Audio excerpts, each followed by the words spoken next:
Hello दोस्तों, welcome back to my channel. तो आज हम एक्सप्लेन करने वाले हैं एक न्यू चाइनीज सीरीज को जो 2024 में ही रिलीज हुई है। ये एक हिस्टोरिकल फैंटेसी रोमांस ड्रामा है। तो चलिए बिना किसी देर के कहानी को शुरू करते हैं।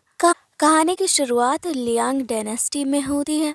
प्रिंसेस को एक तीर आकर लगता है और तभी हमारा मेन लीड उसे बचाने के लिए भी पहुंच जाता है। कहता है तुम्हें कुछ नहीं होगा। अब इधर हमारे विलन को देखते हैं जिसका नाम जीचू है। इसने पूरे लियांग डायनेस्टी पे कब्जा कर लिया है और यहाँ पता चलता है कि ये हमारे मेन लीड का कजन ब्रदर है और जिस प्रिंसेस को उसने मारा है वो उससे प्यार करता था। मेन लीड का नाम जीनू है जो जीजू को कहता है तुम तो इससे प्यार करते थे तो इससे क्यों मारा, इतने क्रूएल कैसे हो सकते हो, एम्पायर बनने के लिए तुमने बहुत सारे पाप किए हैं, इसकी सजा तुम्हें मिलेगी। जीजू कहता है ब्रदर तुमने मुझे इतने अच्छे विशेष दिए हैं, तुम्हें थैंक्स तो कहूंगा ही, मैंने तुम्हें जान बचाने का मौका दिया। और यहाँ पता चलता है जीनू भी इसी प्रिंसेस से प्यार करता है। उसे लेकर वहाँ से जाने लगता है। फिर जीजू बहुत ही क्रूएल होता है, पीछे से उस पर तीर चला देता है। इस तरह प्रिंस और प्रिंसेस दोनों की मौत हो जाती है। और अब देखते हैं ये तो बस एक नॉवल स्टोरी थी जिसे हमारी फीमेल लीड जिया ने लिखा है। बहुत खुश होती है कि उसका नॉवल खत्म हो चुका है। वो और अब वो थोड़ा आराम करने का सोचती है। पहले वो अपने रूम का बिखरा सामान समेट रही होती है। वापस आकर देखती है नॉवल तो उसने अपलोड कर दिया था। यहाँ कमेंट बहुत ही बुरे आ रहे होते हैं। सब लोग उससे यानी कि राइटर को कर्स कर रहे हैं क्योंकि उसने मेल लीड और फीमेल लीड को मार दिया है नॉवल में। कमेंट में उसे एंडिंग चेंज करने को कहा जाता है पर यहाँ जिया खुद से कह दिया ये तो बस एक नॉवल है, लोग उसे दिल पे क्यों ले रहे हैं, मैं तो अपने एंडिंग चेंज नहीं करने वाली। और तभी उसके कंप्यूटर में कुछ एरर आ जाता है। दो ऑप्शन मिलते हैं, या तो वो नोवेल की एंडिंग चेंज कर दे और दूसरा कि उसे प्लॉट का हिस्सा बनकर खुद उन सारी चीजों का एक्सपीरियंस करना होगा। फिर जिया तो इसे एक चैलेंज की तरह लेती है और दूसरे ऑप्शन को चूज कर लेती है। वो तो आराम से अब सो जाती है और उसकी आंखें खुलती है। वो ब्राइट ड्रेस में बैठी होती है, वो अपनी बॉडी को कंट्रोल नहीं कर पाती है। यहाँ दो दासियां आती है जो कि उससे प्रिंसेस लुयान के बुलाती है और कहती है आपको अपना घूंघट नहीं हटाना चाहिए, जबकि वेडिंग नाइट है, जब तक प्रिंस जीजू नहीं आ जाते आपको यहीं रहना होगा। पर ये सब सुनकर तो जिया को शौक ही लगता है क्योंकि वो अपने नॉवल की दुनिया में आ चुकी है और उसे याद आता है कि उसने तो नॉवल में लिखा था जीजू वेडिंग नाइट की कोई अपनी वाइफ प्रिंसेस लुआन को मार देता है। और अब वो समझ जाती है प्लॉट के अकॉर्डिंग आज उसकी मौत होनी तय है। जिया तो बहुत ही घबरा जाती है और अब अपनी जान बचाने का तरीका ढूंढने लगती है। वो यहाँ रखे संदूक में ही छुप जाती है और अब जीजू भी रूम के अंदर आ जाता है। वो हर तरफ देखता है, उसे अपनी ब्राइड तो दिखती ही नहीं।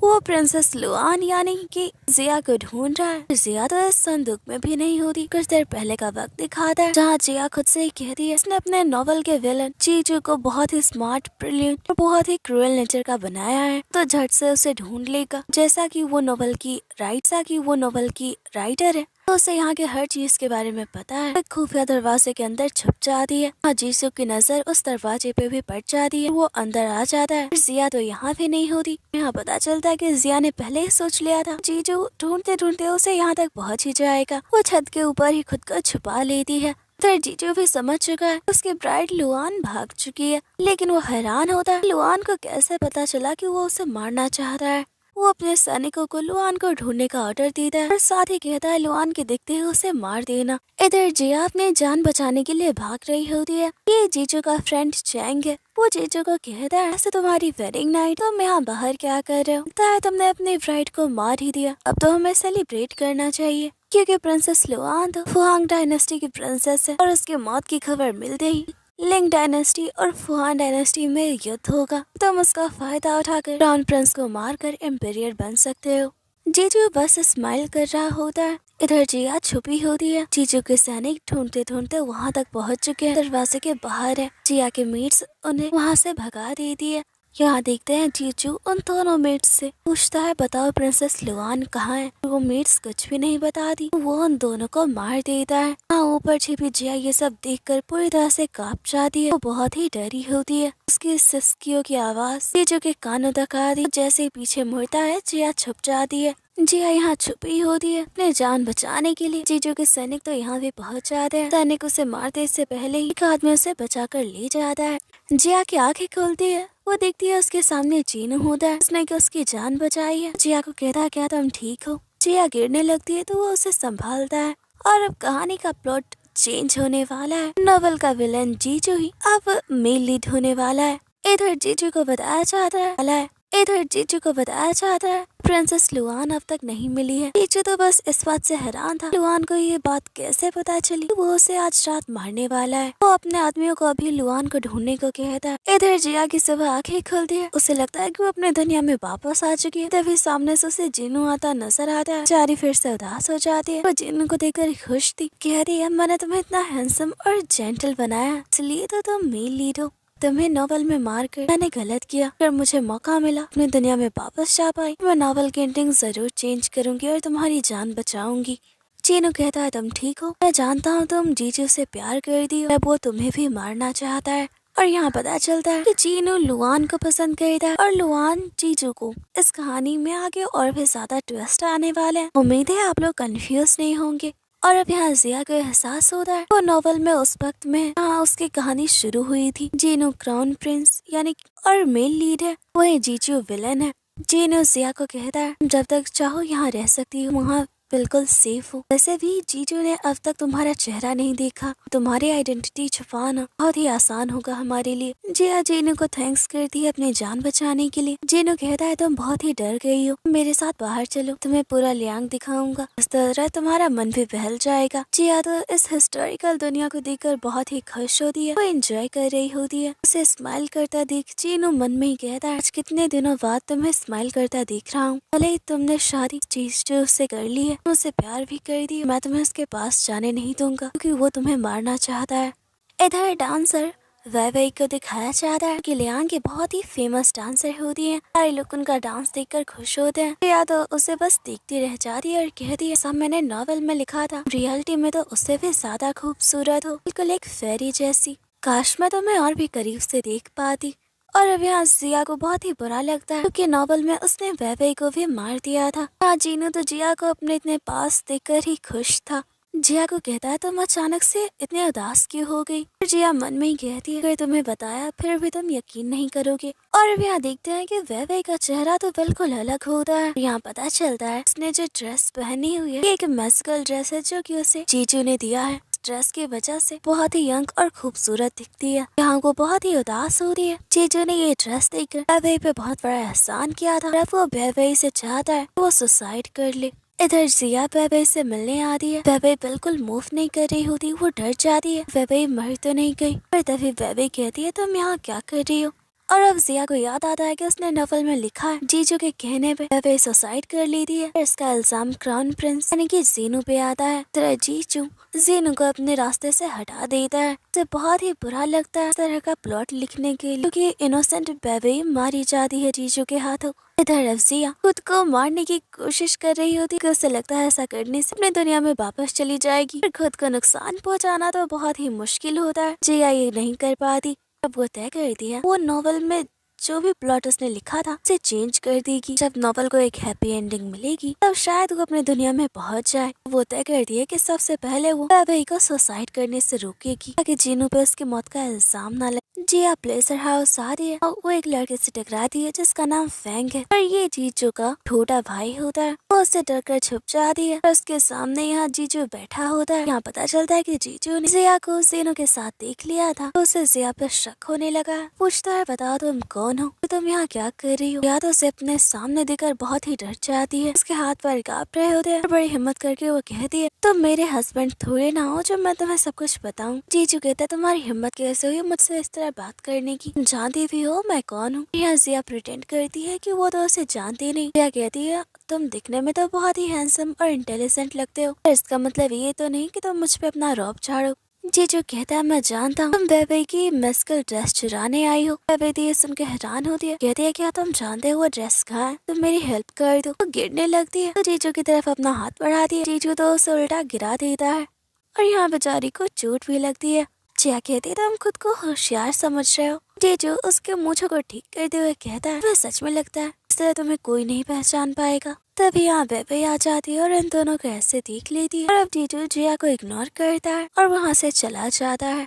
वेबे कहती है तुम ठीक हो? जिया कहती है हाँ अब तक तो ठीक हूँ। जिया ड्रेस तो नहीं चुरा पाती। तभी यहाँ जीनू आ जाता है। कहते तुम यहाँ क्या कर रहे हो? यहाँ पता चलता है जिया का नाम लेकर जीजू ने जीनू को यहाँ बुलाया होता है। इधर जीजू कहता है कि आज उसके प्लान को कामयाब होने से कोई नहीं रोक सकता। इधर ये सारे लोग साथ में ड्रिंक कर रहे होते हैं। जिया तो थोड़ा सा भी शराब होल्ड नहीं कर पाती और बेहोश हो जाती है। वेबे जीनू को कहती है ये बहुत ही इनोसेंट है, इसका ख्याल रखना।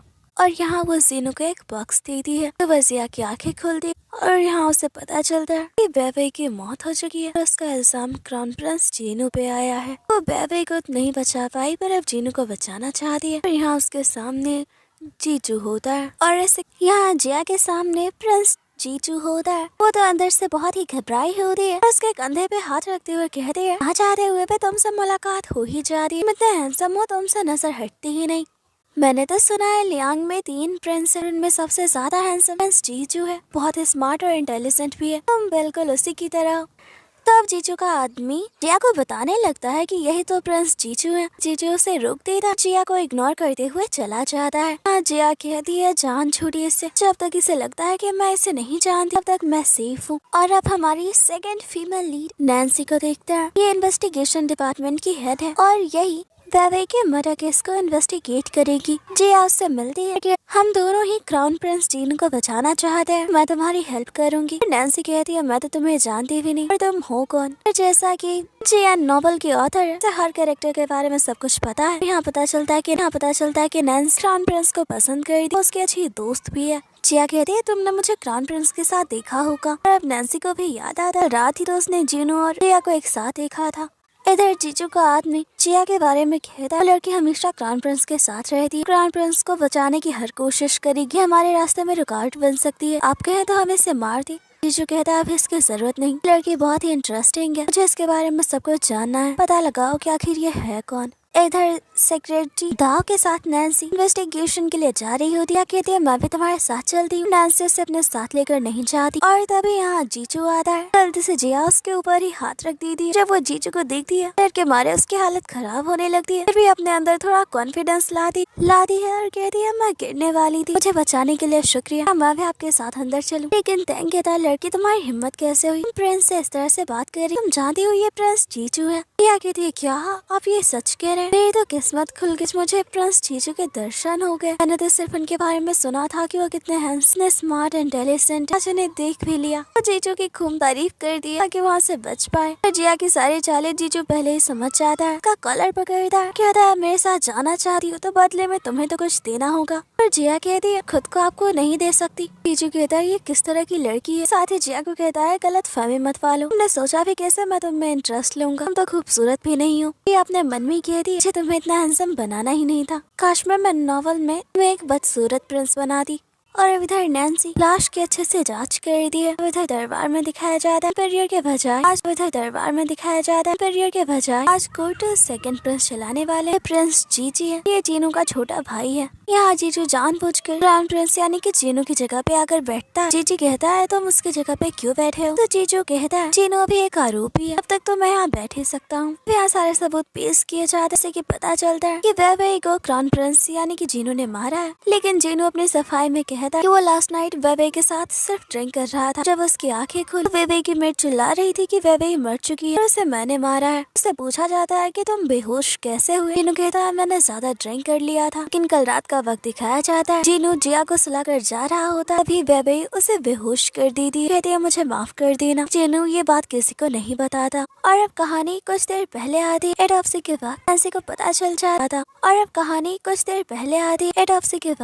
पता चल जाता वेबे अपने रियल चेहरे को छुपा रही थी। दरअसल वेबे की उम्र 8 से 70 के बीच है, लेकिन वो सिर्फ 20 साल की दिखती है। इसके पीछे की वजह वो मेस्कल ड्रग एक बहुत ही रेयर तरह का ब्यूटी प्रोडक्ट है। जिया तो ये सारी बातें पहले से ही जानती है, नैन्सी की हेल्प भी करती है, साथ ही कहती है मैं ये बात बाहर नहीं आने देनी चाहिए। वैसे भी अब वेबे मर चुकी है, अभी लोग उससे प्यार करते थे, उसकी ये सच्चाई जानकर सब उससे नफरत करेंगे। नैन्सी कहती है ठीक है वेबे के कातिल को ढूंढने के लिए हमें इस ब्यूटी प्रोडक्ट के बारे में पता करना होगा। ये दोनों फिजिशियन के पास आते हैं। फिजिशियन कोई और नहीं बल्कि जीजू का फ्रेंड चैंक होता है। इसे देखकर तो जिया घबरा जाती है और बेहोश भी हो जाती है। चैंक कहता है घबराओ मत, इसे थोड़ा आराम करने तो ठीक हो जाएगी। ऐसे हाथों में देते हुए कहती है बताओ ये क्या है। चैंक कहता है एक रेयर मेडिसिन, साथ ही ये पॉइजनस भी है। इसे लगाने से इंसान बहुत ही यंग दिखता है। इसके लगातार यूज करने से उसकी मौत भी हो सकती है। और अब नैन्सी जिया को कहती है क्राउन प्रिंस को बचाने के लिए इतना साथ दे रही हो। क्या कहती है हाँ क्योंकि वो मेरा फ्रेंड है। नैन्सी कहती है लेकिन पूरे राज्य में ये बात फैल चुकी है, क्राउन प्रिंस और बेबे का अफेयर था। क्राउन प्रिंस ने ही बेबे को मार दिया। जिया कहती है तो हम इसे चेंज भी तो कर सकते हैं। यहाँ देखते हैं क्या लोगों के बीच एक लव लेटर खड़ी होती है। लोगों को कहती है ये लव लेटर जीजू का है क्योंकि उन्होंने बेबे के लिए लिखा था। हमेशा से बेबे को पसंद करते आए, कभी अपने दिल की बात कहने की हिम्मत नहीं कर पाए। इस लेटर को पढ़ के सुनाती है। सारे लोग हैरान होते हैं, कहते हैं बेबे तो क्राउन प्रिंस को पसंद करती थी। जिया कहती है मैं प्रिंस जीजू की पर्सनल मेड हूँ, मैं ये बात जानती हूँ। जीजू ने ये लेटर अपने हाथों से बेबे के लिए लिखा था। वो उन्हें पसंद करते थे। क्राउन प्रिंस से बेबे का कोई लेना देना नहीं। वो जोर जोर से वो लव लेटर पूरे लोगों को सुना रही होती है। इधर दूर खड़ा जीजू ये सब देख रहा होता है। फ्रैंक कहता है आप कहे तो मार दो इसे। जीजू कहता है मैं इसे एक अच्छा मास्टर बन के दिखाऊंगा। अब कहानी प्रेजेंट में आ रही। यहाँ बेबे की मेड आती है, कहती है कि बेबे को क्राउन प्रिंस ने मारा है। जिया उसे सच बताने को कहती, वो तो बहुत ही घबराई होती कि जीजू ने उसे फोर्स किया था क्राउन प्रिंस पे इल्जाम लगाने के लिए। अब जिया उससे सच निकलवाने के लिए सबके सामने मेड को कहती हमने जानबूझकर बेबे को मेडिसिन दिया जो कि पॉइजनस था। उसके लगातार ही उससे कोई भी इंसान मर सकता है, इसके बावजूद तुमने वो बेबे को दिया, उसके कातिल तुम हो। मेड चिल्लाकर कहती है मैंने उसे नहीं मारा, बेबे ने तो सुसाइड किया है। अब यहाँ सबके सामने सच्चाई आ जाती है। जिया के चालाकी से तो यहाँ जीजू भी हैरान था। और अब यहाँ जीजू कहता है अगर क्राउन प्रिंस ने बेबे को नहीं मारा तो उनका बेबे से क्या रिश्ता। तीनों कहता है कि बेबे सिर्फ मेरी एक फ्रेंड है। अब यहाँ जीजू एक लव लेटर दिखाता है। सबको कहता है क्राउन प्रिंस ने वेवे के लिए लिखा था। ये देखकर सब हैरान होते हैं। जीजू जिया के करीब जाकर कहता है ये आइडिया मुझे तुमसे ही मिला है। अब जिया समझ जाती है लोगों के बीच रूमर्स फैलाते हुए जीजू ने उसे देख लिया था। यहाँ जीनू के पास भी कोई जवाब नहीं होता क्योंकि वो राइटिंग उसी की थी। वो बस कहता है मुझे इस बारे में कुछ नहीं पता। जिया जीजू को कहती है तुम जानबूझकर उसे फंसा रहे हो। जीनू उसे रोक लेता है। जीजू जिया के करीब जाकर कहता है आज या तो तुम बचोगे या फिर तुम्हारा ये क्राउन प्रिंस। और तभी यहाँ एम्पायर का ऑर्डर आता है। सारे लोग नीचे झुक जाते हैं। जिया जीजू को कहती है तुम घुटने पे क्यों नहीं बैठे। जो कहता है पहले तुम बैठो। सारी को यहाँ चोट भी लगती है। अब यहाँ बताया जाता है ईस्ट ऑफिस जिसे क्राउन प्रिंस संभाल रहा था उसकी जिम्मेदारी अब इस जीजू को दे दी गई है। इससे तो जीजू काफी खुश होता है। इस केस के आगे के इन्वेस्टिगेशन को बढ़ा दिया जाता है। जीनू जिया को अपने साथ अपने रेसिडेंस में चलने को कहता है लेकिन जीजू जिया को रोकता है। जीनू को कहता है तुम तो अभी खुद नजर बंद हो, जिया तुम्हारे साथ नहीं जाएगी। जीजू फिर से जिया के कानों में कहता है खुद को बचाना चाहती हो या क्राउन प्रिंस को। जिया भी सोचती है वो जितना जीनू के करीब रहेगी जो उसके लिए मुश्किलें बढ़ाता जाएगा। इसलिए वो जीनू को कहती है मैं तुम्हारे साथ नहीं जा सकती। लेकिन यहाँ तो जीजू और जीनू में कोल्ड वॉर चल रही होती है कि जिया किसके साथ जाएगी। अब ये दोनों एक साथ जिया को कहते हैं तुम किसके साथ जाना चाहती हो। जिया कहती है मैं जीजू के साथ जाऊंगी। यहाँ तो जिया के पैर अब तक लड़खड़ा रहे होते हैं। जीजू कहता है क्राउन प्रिंस की बहुत ज्यादा फिक्र कर दी हो, तभी तो अपनी जान की फिक्र किए बिना मेरे साथ चल रही हो। जिया अपने मन में कहती है अब तक तुम्हें पता नहीं कि मैं तुम्हारी वाइफ हूँ, तक तो मेरी जान तो नहीं लोगी। इधर दाव नैन्सी को बताता इन्वेस्टिगेशन के दौरान एक पुरानी बुक मिली। इसमें एक बहुत ही फेमस डांसर गुंसा का जिक्र था। तो वेवे से भी बहुत अच्छा डांस करती थी, वो बहुत ही ब्यूटीफुल थी। इसकी उम्र अब लगभग 80 साल होगी। वो कहाँ है किस तरह है कोई नहीं जानता। इधर क्राउन प्रिंस के वेवे का दिया हुआ एक लेटर है। दरअसल वेवे की रियल आइडेंटिटी है कि वही गुंजा है। उसकी उम्र अब तक 80 साल हो चुकी थी। वो उस रेयर मेडिसिन की हेल्प से तक बहुत ही यंग दिख रही थी, अच्छी लाइफ जी रही थी। वेवे ने इस लेटर में क्राउन प्रिंस को लिखा है कि वो उसके इस राज को हमेशा राज ही रखे और अब वो और लंबी लाइफ नहीं जीना चाहती, इसलिए वो सुसाइड कर रही है। क्राउन प्रिंस उस लेटर को जला देता है ताकि ये राज कभी बाहर ना आए। इधर लियांग की प्रिंसेस उसी को देखते हैं कि जीनू फेंग जीजू की सिस्टर है। ये फेंग को कहती है जीनू झूठे इल्जाम में फंसा हुआ है, वो कब तक बाहर आएगा। तुमने केस को अच्छे से इन्वेस्टिगेट क्यों नहीं किया, तुमने जीजू को केस इन्वेस्टिगेट क्यों करने दिया। फेंग कहता है जानती हो मैं उसके सामने कुछ नहीं कर पाता, तुम खुद उससे बात क्यों नहीं करती। हम सब जानते हैं उन दोनों में कितना बैर है। इधर जीजू जिया को खाना ऑफर करता है। या तो घबरा रही होती है कि कहीं इसमें जहर तो नहीं। खाना शुरू कर देती है। जीजू कहता है मुझे लगता है मैंने खाने में जहर मिलाया है। जिया कहती है नहीं, मैं देखने से लगता है तुम एक बार में किसी को नहीं मारोगे, मुझे तो तुम तड़पा तड़पा कर मारना चाहोगे। जिया रात में सोई होती है। फिर उसके सामने से कोई गुजरता डर जाती है। लगता है कि कमरे में कोई भूत है और चिल्लाने लगती है। फिर टैंक टैंक जीजू को कहता है आपका काम हो गया, मैंने उसे डरा दिया। जिया दरवाजा पटक रही होती है, कोई दरवाजा नहीं खोलता। वो समझ आती है कि ये जीजू की चाल है उसे डराने के लिए। बहुत देर बाद जीजू कमरे के अंदर आता है। उसे जिया कहीं नहीं दिखती और अब जिया उसे ही डराने लगती है। जीजू उसका हाथ पकड़ लेता है, कहता है तुम्हारे अंदर तो बहुत गरज है। उसने यहाँ प्रिंसेस लुआन के कपड़े पहने होते हैं और वही सेम जूते भी। जीजू को अब उस पर शक होने लगता है। जिया कहती है पहले डराना तुमने शुरू किया था। जीजू कहता है तुम बताओ कौन हो, नहीं तुम प्रिंसेस लुआन तो नहीं। जिया कह रही है ये ड्रेस तो मुझे इसी कमरे में मिले, ये तुम्हारी वाइफ लुआन के है। तुम जानबूझकर चाहते थे कि मैं ये कपड़े पहनूं। ऐसा तो नहीं कि तुम मुझे पसंद करते हो, पर मुझे माफ करना, मैं तुम्हें पसंद नहीं कर सकती क्योंकि तुम तो ऑलरेडी मैरिड हो। प्रिंसेस लुआन को पता चला कि तुम मुझसे शादी करना चाहते, वो तो मुझे मार ही देगी। ये जो कहता है मजाक बंद करो और वहाँ से चला जाता है। जिया कहती है आज तो बच गई, इससे मुझ पे शक होने लगा। नेक्स्ट मॉर्निंग वो जा ही रही होती है कि सामने जीजू पहुँच जाता है। कहता है तुम यहाँ मेरी गेस्ट नहीं हो कि तुम्हें यहाँ मैं अपनी मेट बनाने के लिए लाया हूँ। जिया तो हैरान होती है और अब बेचारी की हालत खराब हो जाती है कि सच में जीजू उससे अपने पैलेस में मेट के काम करवाने वाला है। उसके सामने बहुत सारे काम गिना दिए जाते हैं। वो तो डर के मारे छुप जाती है। इधर इधर सूजी जीजू से मिलती है। कहती है मैंने प्रिंसेस लियांग तो अब तक मुलाकात नहीं की। हमारी वाइफ कहाँ है? हमारी शादी को आधा महीना गुजर चुका, हमने अपनी वाइफ की एक झलक भी हमें नहीं देखने दी। जीजू कहता है मेरी वाइफ बीमार है तो मुझसे नहीं मिल सकती। तो उसे कहती है नहीं तुमने उसके साथ कुछ किया तो नहीं। जीजू कहता है तुम तो मुझे अच्छे से जानती हो, अगर तुम्हें ऐसा ही लगता है तो तुम मुझसे पूछ क्यों रही हो। तो उसे कहती है तुम बुरे नहीं हो, पर तुम इस तरह क्यों कर रहे हो। पहले तुमने क्राउन प्रिंस को फंसाया, तुम पे झूठा इल्जाम लगाया। हमारी वाइफ प्रिंसेस लियांग मेरी कजन भी है, तुमने उसके साथ भी कुछ किया है। तुम इतने बुरे क्यों हो, पहले ऐसा नहीं थे।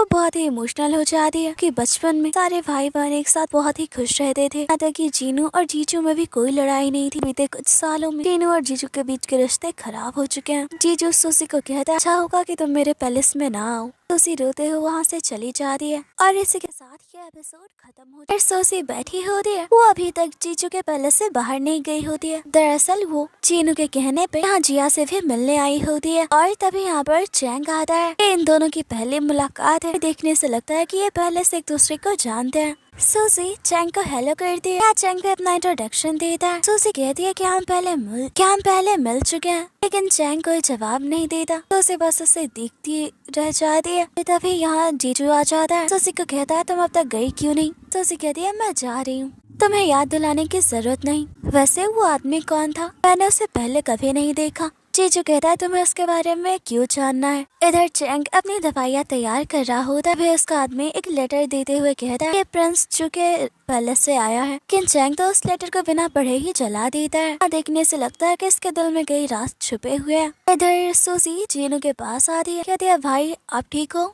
आपके कहने पे मैं जीजू के पैलेस तो गई, वहाँ मुझे जिया कहीं नहीं दिखी। जीनू कहता है वो ठीक ही होगी, उस जीजू ने तुम्हें कुछ बुरा तो नहीं कहा। सूसी कहते हैं आप तो उसे अच्छे से जानते हो। और इधर नेक्स्ट डे सूसी जिया से मिलती है। जिया उससे जीनू के बारे में पूछती है। उसे कहती है वो ठीक है, अभी भी नजरबंद ही है। से मेरा भाई तुम्हारी इतनी फिक्र क्यों कर रहा है, तुम भी उसकी फिक्र कर रही हो। जिया कहती है क्योंकि हम दोनों दोस्त हैं। सूसी कहती है इससे पहले तो मैंने तुम्हें अभी भी मेरे भाई के साथ नहीं देखा था, मुझे सच सच बताओ कि तुम कौन हो।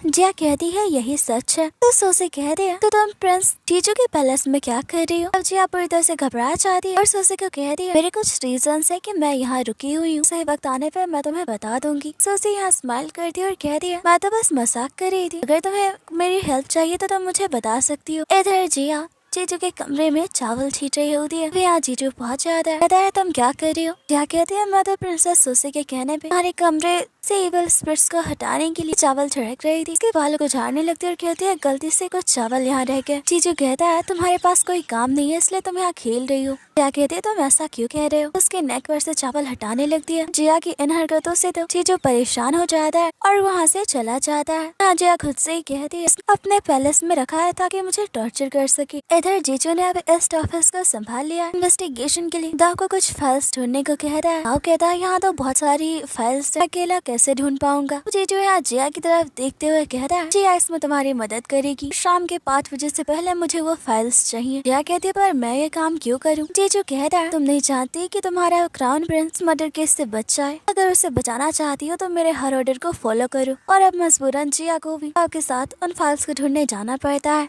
इधर टैंक कहता है, वो फाइल्स तो मुझे पहले ही मिल चुकी हैं, तो आप जिया को परेशान क्यों कर रहे हैं। जो कह रहा है ताकि उसका ध्यान क्राउन प्रिंस पे ना जाए, उसे बचाने के बारे में वो कुछ ना सोच पाए। इधर नैन्सी कहती है, मैं तुम्हारी हेल्प करूं। और जिया कहती है, नहीं मैं कर लूंगी। बेचारी की हालत खराब हो जाती है। बड़े मुश्किल से एक क्लू मिलता है जो कि वो दाव के हाथ जीजू को भिजवा देता है। और उसे देखकर तो जीजू हैरान होता है और खुद भागते हुए जिया के पास आता है। कहता है, ये क्या तुमने दिया है, मुझे बताओ इसका क्या मतलब है। फिर दाव एक बुक निकाल कर जिया को देता है। असल ये वही बुक है जिसे जीजू ने जिया को ढूंढने को कहा है। वो बुक उसने खुद ही रखा हुआ था। ये बात जिया पहले ही समझ चुकी थी, इसलिए वो दाव के हेल्प से इस बुक को हासिल कर लेती है। जिया के इस चालाकी से तो यहाँ जीजू हैरान होता है। वो गुस्से से दाव की तरफ देख रहा होता है। फिर दाव कहता है, मुझे माफ कर दीजिए। अब जिया जीजू को कह रही है, आपका काम तो हो गया, अब मुझ पे थोड़ी दया दिखाएं, अब मुझे आराम करना है।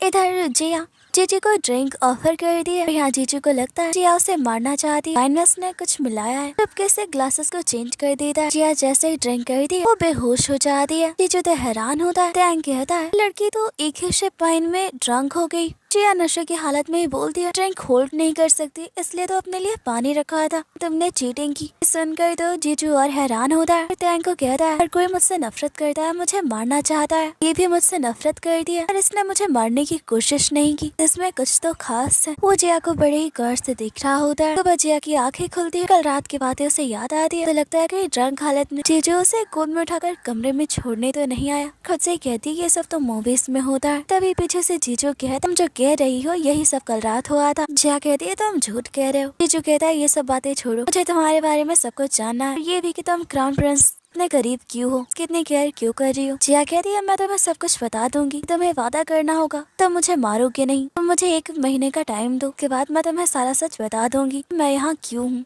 जीजू कहता है, ये तुम्हारी आखिरी बात है, जिसे मैं मान रहा हूँ, तब तक तुम मेरे लिए परेशानी खड़ी नहीं करोगी, मैं तुम्हें नहीं मारूंगा। इधर जिया एक फॉर्चुनेट टेलर से बात कर रही होती है। फॉर्चुनेट टेलर उसे ठगने की कोशिश कर रहा होता है। पर यहाँ तो जिया खुद ही उसे कहती है कि वो दूसरे दुनिया से आई है। ये दुनिया एक नॉवेल है जिसे उसने ही लिखा है। उसकी इन नटपटी बातों से तो उस फॉर्चुनेट टेलर को लगता है कि जिया पागल है। जिया कहती है, एक तरफ वो जीजू नुकसान नहीं पहुँचाना चाहती और दूसरी तरफ क्राउन प्रिंस को बचाना चाहती है। वो ये सब कैसे करे, अपने दुनिया में वापस कैसे जाए। फॉर्चुनेट टेलर तो बस अपनी मुंडी हिलाए जा रहा होता है। और अब वो जिया को कहता है, अगर कोई तुमसे नफरत करे तो बुरा है, तो तुम उसके अंदर की बुराई और नफरत को ही खत्म कर दो। अब यहाँ जिया के दिमाग में आइडिया आता है। खाना लेकर जीजू का वेट कर रही होती है। जिया को ऐसे देखकर तो जीजू हैरान होता है। कहता है, तुम यहाँ क्या कर रही हो। जिया कहती है, मैं बस तुम्हारे लिए खाना लेकर आई हूँ। यहाँ वो जीजू को बहुत ही अच्छे से ट्रीट कर दी, हर छोटी छोटी चीज में उसकी हेल्प करने पहुँच जाती है। ये सब देख कर तो जीजू हैरान होता है। वो अपने कमरे में सोने आता है। जिया यहाँ भी पहुँच जाती है। जीजू कहता है, तुम यहाँ क्या कर रही हो। जिया कहती है, मैं तुम्हें स्टोरी सुनाने आई हूँ। जीजू कहता है, मैं तुम्हें कोई बच्चा लग रहा हूँ। जिया कहती है, अगर सुन लोगे तो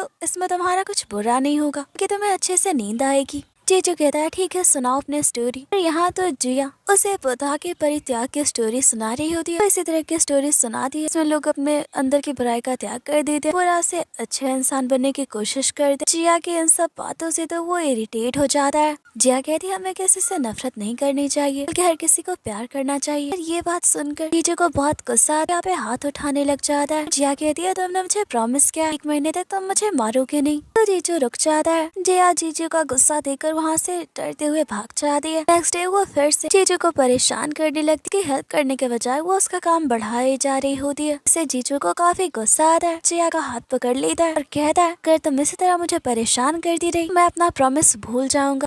बताओ तुम ये सब क्यों कर रही हो। जिया कहते हैं, मुझे माफ कर दो, तो बस तुम्हारी मदद करना चाहती थी। पर यहाँ जिया अपने मन में ही कह रही है, मैंने इन नॉवल में तुम्हें एक बहुत बुरा कैरेक्टर बनाया है, हमारे अंदर बहुत बुराइयां और नफरत डाली है। अगर मैं उन बुराइयों और नफरत को हमारे दिल से निकाल देती हूँ, तो तुम सबसे प्यार करने लगोगे, तुम कभी भी चीनू को मारना नहीं चाहोगी। इस तरह कहानी को एक अच्छी एंडिंग मिलेगी, मैं अपनी दुनिया में वापस जा पाऊंगी। इधर देखते हैं कि उन दोनों को दूर से क्राउन प्रिंस और नैन्सी देख रहे होते हैं। नैन्सी कह रही है कुछ वजह से आजकल जिया जानबूझकर इस जीजू के करीब रह रही है। चीनू को तो लगता है कि जिया यानी कि प्रिंसेस लुआन जीजू को पसंद करती है, इसलिए वो उसके साथ खुश है। और नैन्सी को कहता है जब तक जिया उसके साथ खुश है वो सेफ है, मुझे कोई प्रॉब्लम नहीं। शायद वो यही चाहती है, लेकिन यहाँ अंदर से चीनू को जिया और जीजू को एक साथ देखकर बुरा लग रहा होता है। चीनू के ऐसी बातों से नैन्सी भी हैरान होती है कि उससे तो लगा था चीनू जिया को पसंद करता है। चीनू जिया यहाँ से जा रहे होते हैं, अभी यहाँ जिया भी आ जाती है। चीनू को जाता हुआ दिखती है, कहती है मैंने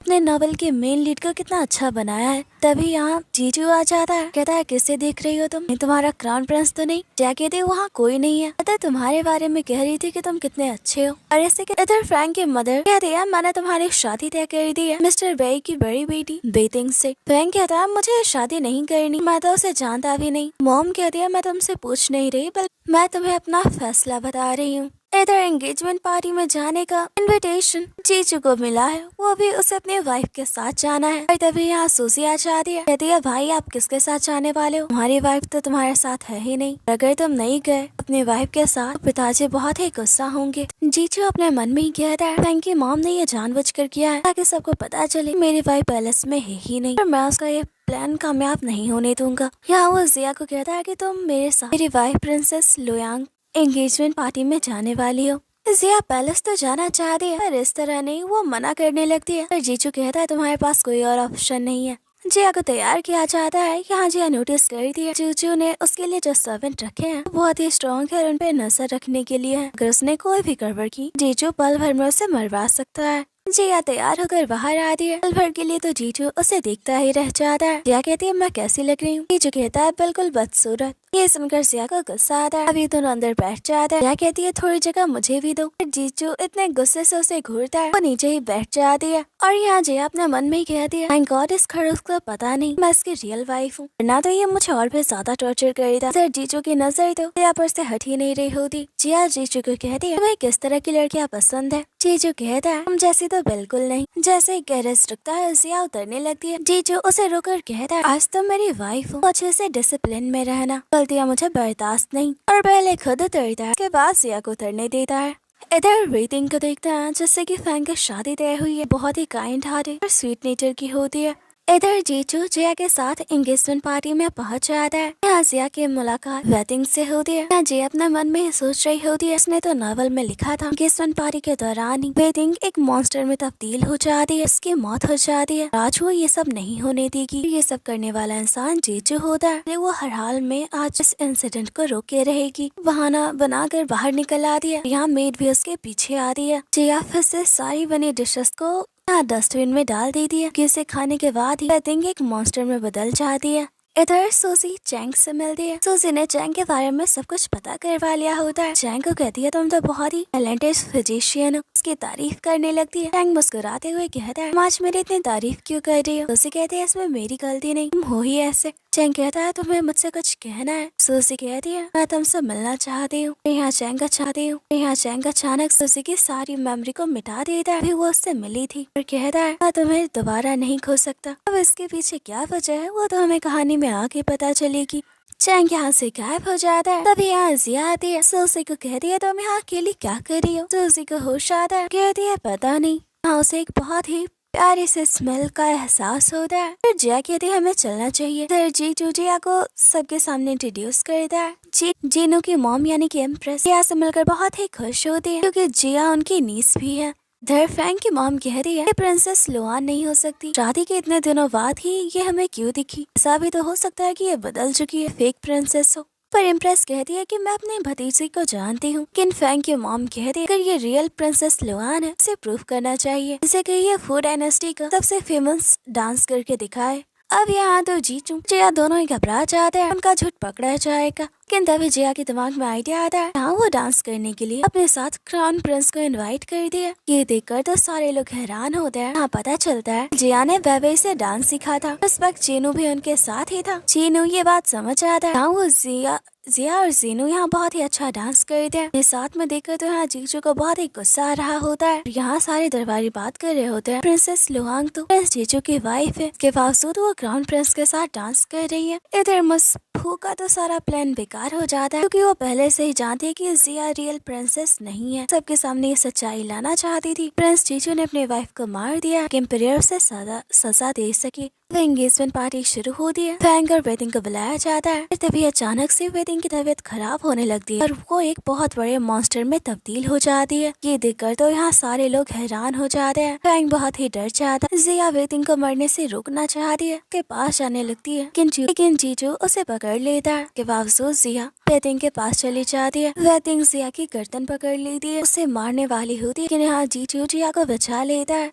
एम्पायर जीजू को इस मामले की जांच करने को कहता है। यहाँ एम्पायर उस वक्त को याद करते हैं उनके बर्थडे पार्टी के दौरान उनके सेकंड वाइफ यानी कि जीजू की मॉम के लिए डांस कर रही थी। अचानक वो एक मॉन्स्टर में तब्दील हो गई। जीजू की मॉम से बहुत ही प्यार करते थे। उनकी मौत का आज तक उन्हें अफसोस है। इधर टैंक प्रिंस जीजू को कहता है मैंने जिया के बारे में सब कुछ पता लगवाया है, वही प्रिंसेस लुआन है। जीजू कहता है इसका मतलब मेरी रियल वाइफ है। टैंक कहता है तो अब आप क्या करने वाले हैं? प्रिंसेस के बिहेवियर से लगता है कि वो आपसे डरती हैं, इसलिए तो उन्होंने अपनी रियल आइडेंटिटी को आपसे छुपा के रखी है। जीजू उस वक्त को याद करता है जब लास्ट नाइट जिया बहुत ही ड्रंक थी। जिया जीजू को कहती है तुम बहुत ही हैंडसम और टैलेंटेड हो, तुम इतने एरोगेंट क्यों हो? अपनी क्यूट हरकतों से वो जीजू को परेशान कर रही थी। जीजू टैंक को कहता है जिया को ये बात पता ना चले कि मैं उसके बारे में जान चुका हूँ। पहले हम इस केस को सॉल्व करेंगे, उसके बाद इस मुद्दे को देखेंगे। इन्हें पता चलता है कि वेटिंग की मौत हो चुकी है। वेटिंग की मौत से जिया को बहुत ही दुख होता है। यहाँ तो वो यही सोच रही है वेटिंग को जीजू ने मारा है। जिया पूरी तरह से सहम जाती है। जीजू कहता है हमें क्या लगता है किसने मारा होगा इसे? जिया कहती है तुम सच में ये मुझसे सुनना चाहते हो? तुम नहीं जानते किसे किसने मारा? जिया के बात करने के तरीके से जो समझ जाता है जिया उसे क्या कहना चाहती है। उससे बहुत ही दुख होता है। जिया उसके बारे में इतना बुरा सोचती है। इधर पूछताछ से इन्हें पता चलता है वेडिंग को तो प्रिजन में लॉक कर दिया गया था। उस दौरान प्रिंस फैंग के रेसिडेंस से कुछ सामान आया कि मॉन्स्टर को रोका जा सके। उसके कुछ देर बाद ही वेडिंग के चिल्लाने की आवाज आई। जब सैनिकों ने भीतर जाकर देखा तो वेडिंग मर चुकी थी। जीजू कहता है इसका मतलब वेडिंग को प्रिंस फैंग ने मारा है। यहाँ जिया अपने मन में कह दे हमने खुद वेडिंग को मारा है। इल्जाम फैंग पे लगा रहे हो। जो उसके करीब आता है और कहता है तो मुझे कुछ कहना चाहती हो या मुझसे कुछ छुपा रही हो? जिया पूरी तरह से घबरा जाती है। जिया कहती है तुम्हें मेरे करीब आने की जरूरत नहीं, मैं तुम्हारी रियल वाइफ नहीं हूँ। जीजू अपने मन में कहता है आखिर तुम अपनी रियल आइडेंटिटी मुझसे छुपा क्यों रही हो? इधर वेडिंग के फादर वेडिंग के मौत से बहुत ही दुखी होते हैं। वेडिंग उनकी सबसे प्यारी डॉटर थी जिसे कि वो बहुत ही प्यार करते थे। इधर सोसी चैंग से मिलती है। कहता है बहुत दिनों बाद हम मिले। सोसी कहती है तुम झूठ कह रहे हो, हम कल मिल चुके हैं। चैंग हैरान होता है मैंने तो इसकी मेमोरी मिटा दी थी। सोसी कहती है ले तुमने मेरी यादें मिटा दी, तुम अपनी फ्रेग्रेंस वहाँ से मिटा नहीं पाए। तुम्हारी स्मेल मुझे अच्छे से याद है। इससे तो चैंग हैरान होता है। सोसी चैंग के पास जाती है और उसे स्मेल कर दी है। चैंग कहता है तो तुम ये जान चुकी हो, तुम जानना नहीं चाहती मैंने तुम्हारी मेमोरी क्यों मिटाई? सोसी कहती है अगर तुम बताना नहीं चाहते तो कोई बात नहीं, मैं तुम्हें देख पाती हूँ ये मेरे लिए काफी है और ऐसा करने के पीछे जरूर तुम्हारे पास कोई वजह होगी। चैंग उसे थैंक्स करता है। यहाँ सोसी दोबारा से उसकी तारीफ करने लगती है। चैंग स्माइल करते हुए कहता है हमेशा मेरी तारीफ क्यों कर दी हो? यहाँ सोसी थोड़ी शर्मा जाती है। इधर जिया छुप कर इन दोनों को देख रही होती है। इधर जीजू एम्पायर को बताता है कि वेटिंग की मौत किस तरह हुई। फैंग की मॉम कह रही है तुम अब मेरे बेटे को फंसाना चाहते हो, उस पर वेटिंग की मौत का इल्जाम लगा रहे हो। जीजू कहता है जो सच है मैंने वही सबको बताया है। इधर जीनू की मॉम उसे कहती है अब तुम्हें शादी कर लेनी चाहिए। जीनू कहता है आपकी हर बात मानता हूँ, आप अचानक से ये बातें क्यों कर रही हैं? पता चलता है कि इम्प्रेस ने लास्ट टाइम नोट किया था जीनू के दिल में जिया के लिए फीलिंग्स है। जानती है कि जिया प्रिंस जीजू की वाइफ है। वो नहीं चाहती कि जीनू का आगे जाकर दिल दुखे। इधर अब क्राउन प्रिंस को भी सारी बात पता चल चुकी है। जीजू को कहता है हम सब भाई हैं, तुम फैंग पे इल्जाम क्यों लगा रहे हो? जीजू कहता है मैं अपना काम कर रहा हूँ, वहाँ से चला जाता है। सर्वेंट जीनू को कहता है प्रिंस जीजू कितने एरोगेंट है, उन्हें अपनी फैमिली वालों की कोई फिक्र नहीं, यहाँ तक कि अपने भाई की भी नहीं। जीनू कहता है इसकी वजह भी हम लोग ही है, नहीं उसे ऐसा बना दिया है। इधर जिया बहुत ही खुश होती है चैंग और सूसी के लिए, क्योंकि नॉवल में उन दोनों के रिलेशन के बारे में उसने जैसा लिखा था बिल्कुल उसी तरह उन दोनों के दिलों में एक दूसरे के लिए फीलिंग्स आ रही है। तभी यहाँ सूजी भी आ जाती है।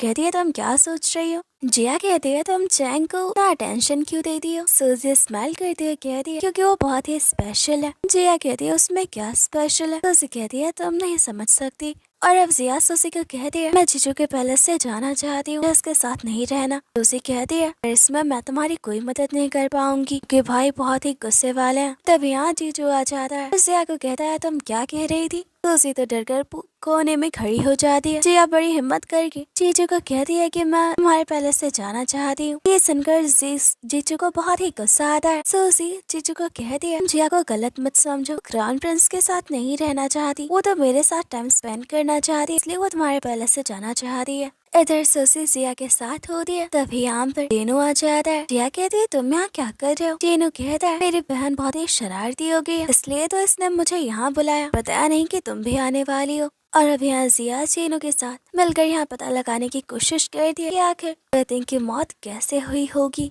इधर चैंग नैन्सी को बताता है बेटिंग को कुछ मेडिसिन दिए गए थे, इसके कारण वो एक मॉन्स्टर में तब्दील हो गई। उस मेडिसिन के बारे में वो कुछ भी नहीं जानता। और यहाँ नैन्सी सबको बता दिया कि वेटिंग को डेमन पर्सन दिया गया था, जिसकी वजह से वो एक मॉन्स्टर में तब्दील हो गई। और उसके बाद किसी ने प्रिजन के अंदर उसे मार दिया। ये सुनकर तो सब हैरान होते हैं। जीनू जीजू को कहता है इसका मतलब कि जिस तरह वेटिंग की मौत हुई, तुम्हारी मॉम को भी इसी तरह से मारा गया था, तुम्हारी मॉम कोई मॉन्स्टर नहीं थी। यहाँ जीजू कहता है इसका फैसला एम्पेरियर करेंगे, मुझे तुमसे कोई बात नहीं करनी।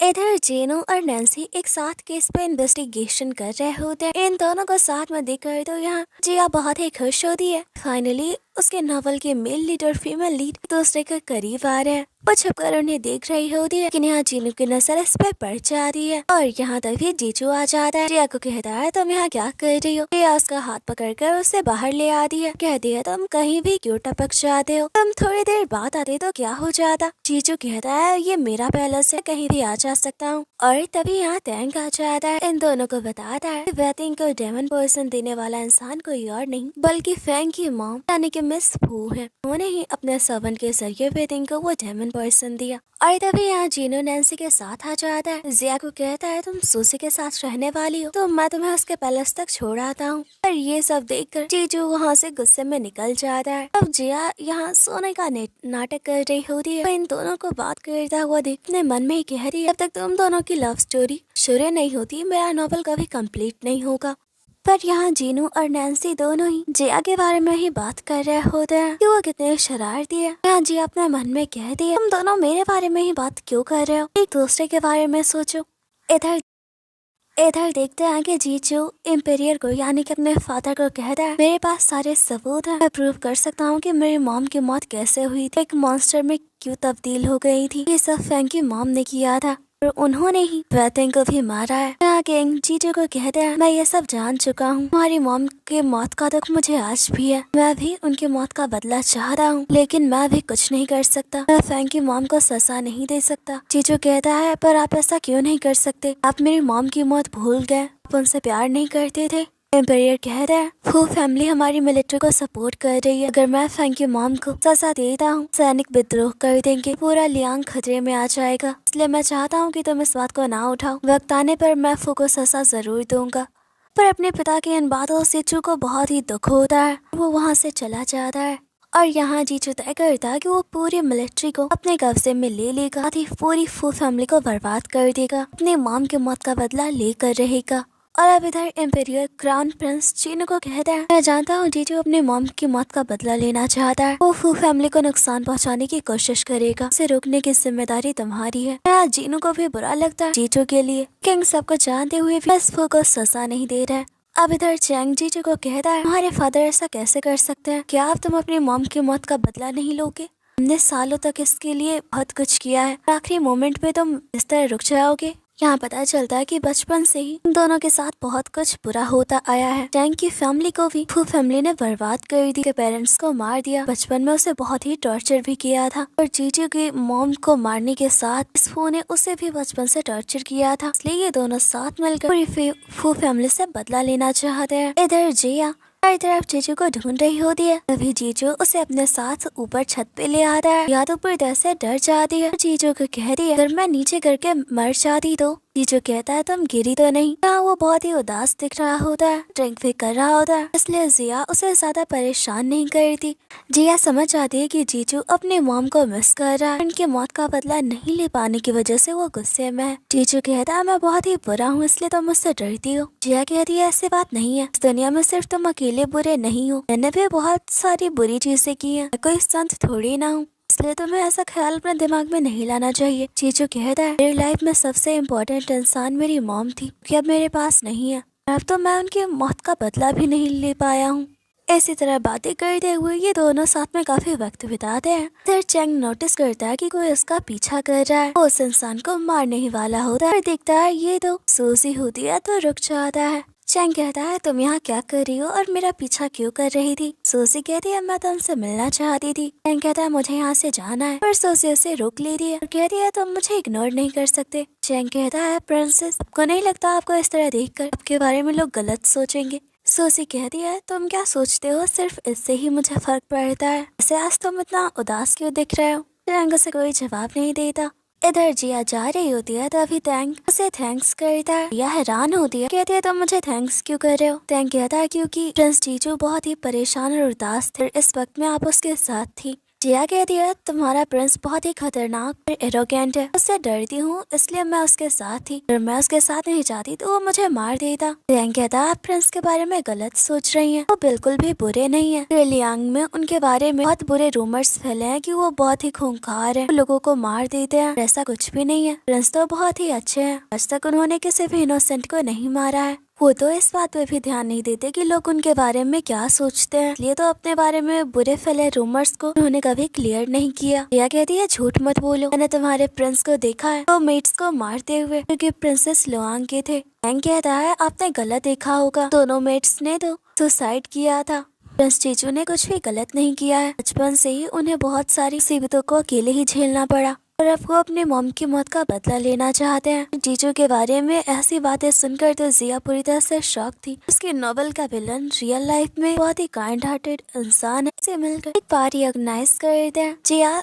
क्राउन प्रिंस को इनवाइट कर दिया। इधर सूजी चैंग को इनवाइट करने आती है। चैंग तो मना कर देता है। जिया उसे इनविटेशन कार्ड देकर स्माइल करते हुए कहती है तुम जरूर आना और चली जाती है। चैंग भी स्माइल कर रहा होता है। रात में सारे लोग एक जगह जमा होते हैं। जिया कहती है आज की होस्ट मैं हूँ। ये लोग अपने बचपन के मोमेंट्स के बारे में बात कर रहे होते हैं। सूजी कहती है मैं अपने तीनों भाइयों के साथ लुका छिपी खेलती थी। चीनू कहता है हाँ तुम मुझे ढूंढ नहीं पाती थी। उसी कहती है नहीं मैं जीजू को नहीं ढूंढ पाती थी। इसी तरह ये लोग बातें करते हैं। अब ये सब लुका छिपी का खेल शुरू करते हैं। सारे लोग इधर उधर छुप जाते हैं। नैन्सी चीनू के साथ छुपी होती है। इधर सूजी भी चैंग को ढूंढ रही होती है। फैंग भी छुप गया होता है। इधर फैंग को देखता है जैसे कि अपने बचपन की एक याद आती है। उसकी मॉम जीजू की मॉम को एक मॉन्स्टर में तब्दील करके मारना चाहती है। चारे ने सब कुछ ये बचपन में देख लिया था। वो इतना सहम गया था कि उसकी यादों से ये मिट चुका था। अचानक से आज वो सारी यादें वापस आ चुकी हैं। डर कर वहाँ से भाग जाता है। अब नेक्स्ट डे देखते हैं सूजी रो रही होती क्योंकि फैंग को किसी ने किडनैप कर लिया है। हर तरफ सारे लोग फैंग को ढूंढ रहे होते हैं। इधर चैंग जीजू को कहता है आजकल मैं नोट कर रहा हूँ हमारा ध्यान हमारे बदले के बजाय किसी और चीज पे है। जीजू कहता है मेरी पूरी लाइफ सिर्फ बदले के लिए नहीं है। चैंग कहता है इसका क्या मतलब है। जीजू कहता है अपनी मॉम की मौत का बदला लेने के बाद मैं जिया के साथ एक नॉर्मल लाइफ जीना चाहता हूँ। इधर ये लोग फैंग को ढूंढ रहे होते हैं और उसे ढूंढते ढूंढते ये सब अपना वेश बदल कर एक जगह पे आ जाते हैं। जिया एक ब्लाइंड गर्ल होने की एक्टिंग करती है। यहाँ सिर्फ जिया को ही अंदर जाने दिया जाता है।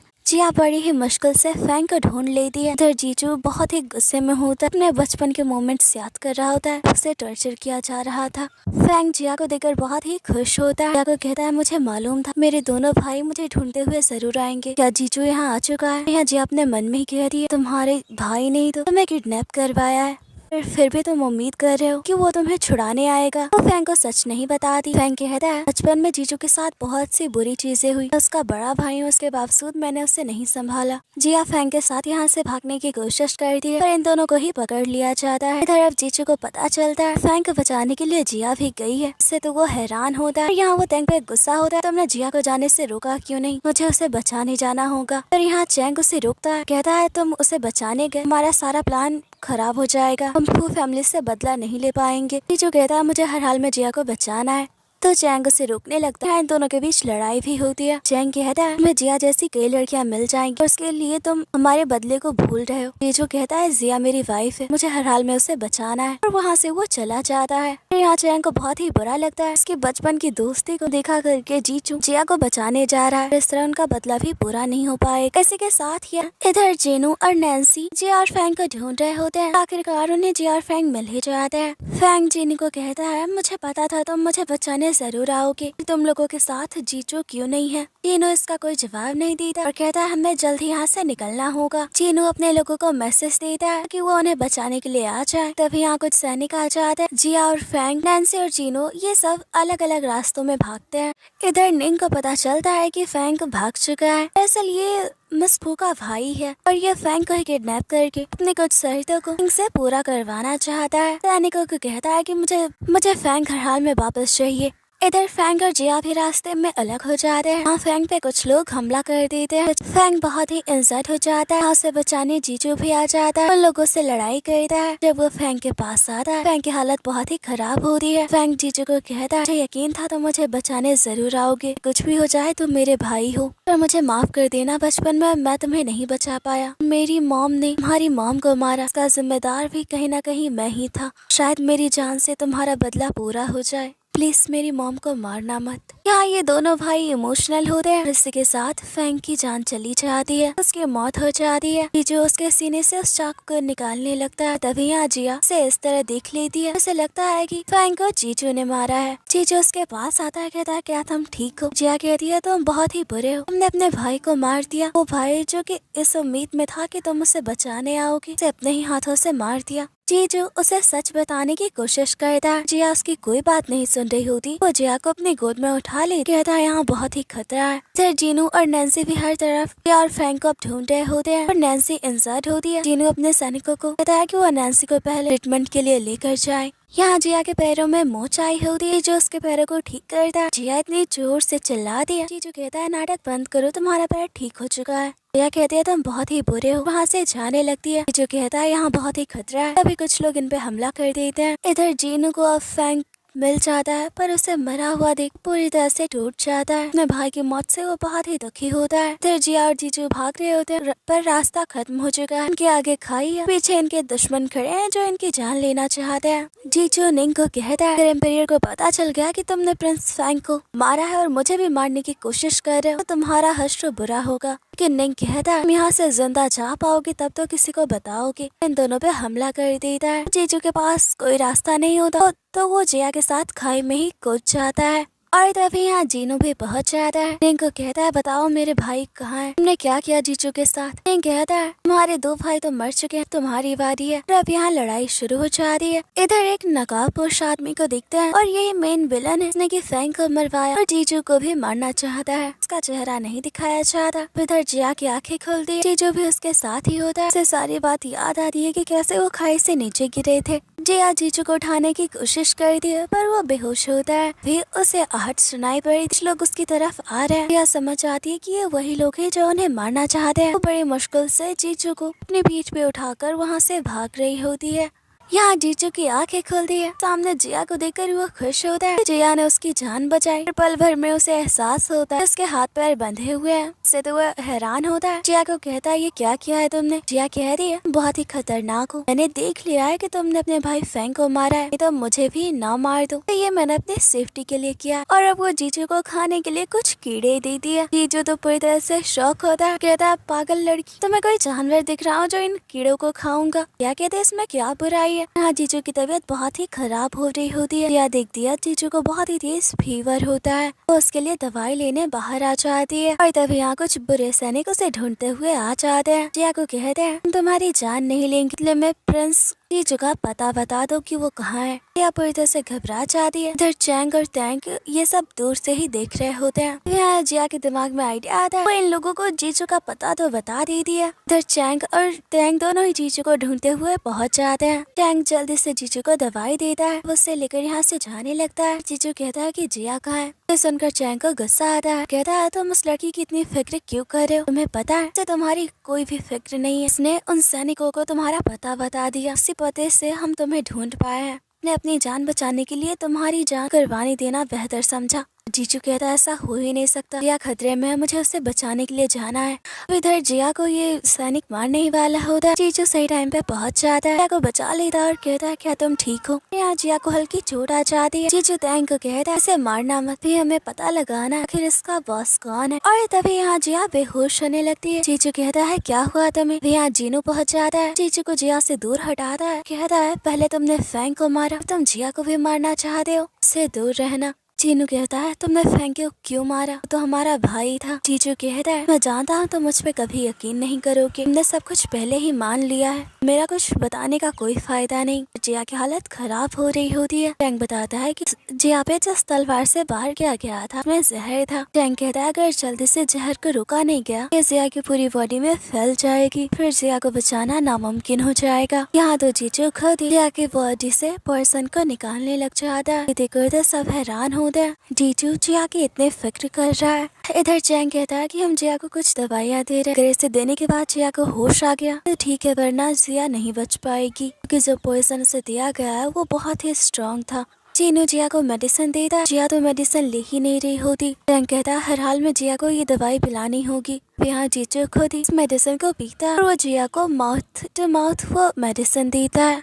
ये सब देखकर तो सब लोग हैरान होते हैं। जहर का असर जीजू पे भी होने लगता है, उसकी भी तबीयत बहुत खराब हो जाती है। चैंग जीजू का ट्रीटमेंट करता है। जीजू को जैसे ही होश आता है जिया को देखने के लिए जाने लगता है। चैंग उसे रोकता है, कहता है तुम खुद बहुत ही बीमार हो चुके हो, तुम्हें अपना ख्याल रखना चाहिए। पर जीजू चैंग को कहता है हाल में जिया को बचा लो। इधर जीजू जिया के साथ होता है। जिया अभी भी अनकॉन्शियस होती है। वो बड़बड़ाते हुए कह रही थी अगर मुझे मौका मिला जीजू फैंग जीनू मैं तो उन लोगों के बारे में अच्छे से लिखूंगी। जीजू को यहाँ जिया की बातें समझ में नहीं आती। इधर सोसी को फैंग के मौत के बारे में पता चलता है। अपने भाई की मौत से वो बहुत ही दुखी हो जाती है। इधर मिस फू को भी पता चलता है उनका बेटा मर चुका है तो पर्दा से टूट जाती है। जब उन्हें पता चलता है फैंग को जीजू ने मारा है, वो कहते हैं वो जीजू को छोड़ेंगी नहीं, अपने हाथों से जीजू को मारेंगी। यहाँ एम्पायर उन्हें रोक देते हैं। इधर जिया को होश आता है। नैन्सी कहती है आप तुम बिल्कुल ठीक हो, जिया को तो कुछ याद ही नहीं होता। इधर टैंग जीजू को कहता है आज आप कुछ अलग लग रहे हैं। उसने अपना हेयर स्टाइल चेंज कर लिया होता है और अब वो एम्पायर के सामने आता है। फॉरेस्ट में जो कुछ हुआ वो एम्पायर को बताता है, साथ में ये भी कि उसने फैंग को नहीं मारा। जल्द ही वो फैंग के हथियारों को ढूंढ लेगा, खुद को इनोसेंट प्रूव करेगा। लेकिन यहाँ मिस वो एम्पायर को कहती है इसने मेरे बेटे को मारा है, इसे भी मौत मिलनी चाहिए। एम्पायर कहते हैं जीजू को अपनी इनोसेंस को प्रूव करने का मौका मिलेगा। इधर जीनू जीजू को कहता है इन्वेस्टिगेशन में मैं भी तुम्हारे साथ रहूंगा, मैं भी तुम्हारी मदद करूंगा। जीजू कहता है मुझे तो लगता है कि मैंने फैंग को मारा है, अब तुम मेरा साथ क्यों देना चाहते हो, मुझे तुम्हारी जरूरत नहीं। लेकिन जीनू कहता है एम्पायर का ऑर्डर है। इधर जीजू हैरान होता है कि जिया अपने रूम में नहीं होती। चैंग को कहता है बताओ जिया की हालत कैसी है। चैंग कहता है तुम हर वक्त उस लड़की के बारे में क्यों सोच रहे हो, वो तो ठीक होते ही यहाँ से चली गई। जीजू कहता है मुझे उसे ढूंढना होगा। चैंग उसे रोकता है, कहता है पहले मुझे तुम्हारा इलाज करने दो, पैलेस में ही कहीं होगी, और उसका ट्रीटमेंट करता है।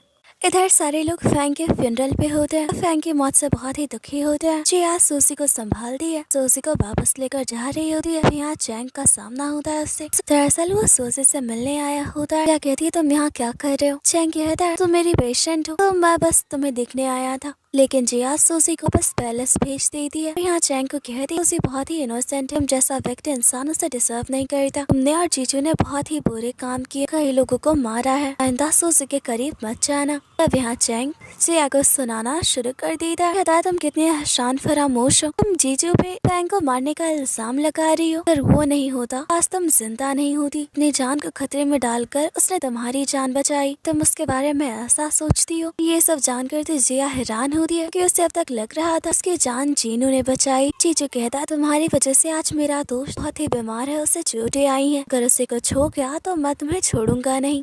और चैंग अब उसे दवाई देते हुए कहता है काश तुम्हारी जैसी हार्टलेस लड़की मेरे दोस्त की लाइफ में आती ही नहीं, और वहाँ से चला जाता है। और अब यहाँ जिया को बहुत ही बुरा लग रहा होता है कि उसने जीजू के बारे में इतना कुछ बुरा सोच रखा है। उसे अपनी गलती का एहसास होता है।